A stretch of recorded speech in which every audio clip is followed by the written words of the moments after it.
vastakkaiseen suuntaan, mihin varpaat on. Mihin sä haluaisit mennä vasemmalla lonkalla? Sinne. Siis klubille kahville.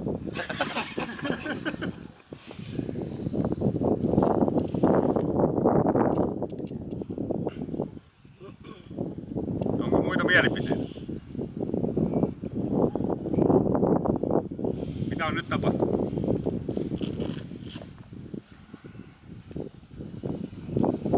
Miksi 90% kilpakolpparista kärsii neuvottelukauppista?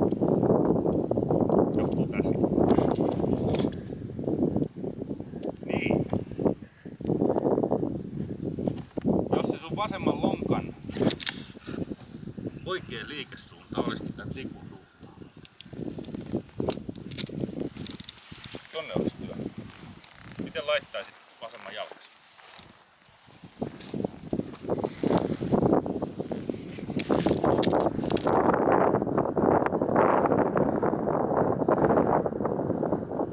Vasemman lonkan täytyy työskennellä ylös ja pois kohteesta. Sillä ei saa mennä kohteeseen. Se menee sinne sen takia, että täytyy aivan ylös.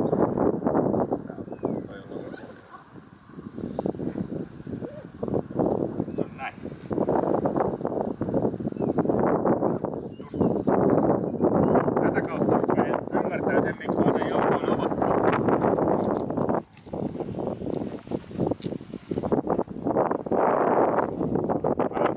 Muutan mielipiteeni heti, kun mä rupeen näkemään esimerkiksi nyrkkeilijöitä, jotka yrittää lyödä näin.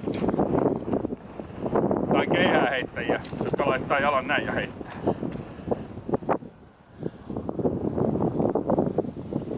Jos nyrkkeilijä lyö, panee jalan näin, eiks niin? Kyllä. Mitä se tekee vasemmalla kädellä, kun se lyö oikein suoraan?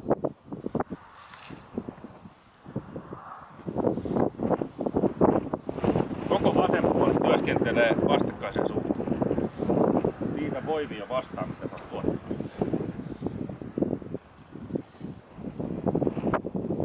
Tällä jalalla niitä voimia ei oteta vastaan.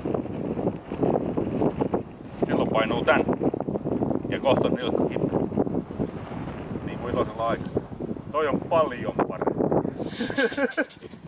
Ymmärsit jutun? Joo. Hyvä. Jalkaterä auki. Koukan kertonut 5 minuuttia. Jalan auki. Jotta sillä voi työskennellä oikeaan suuntaan.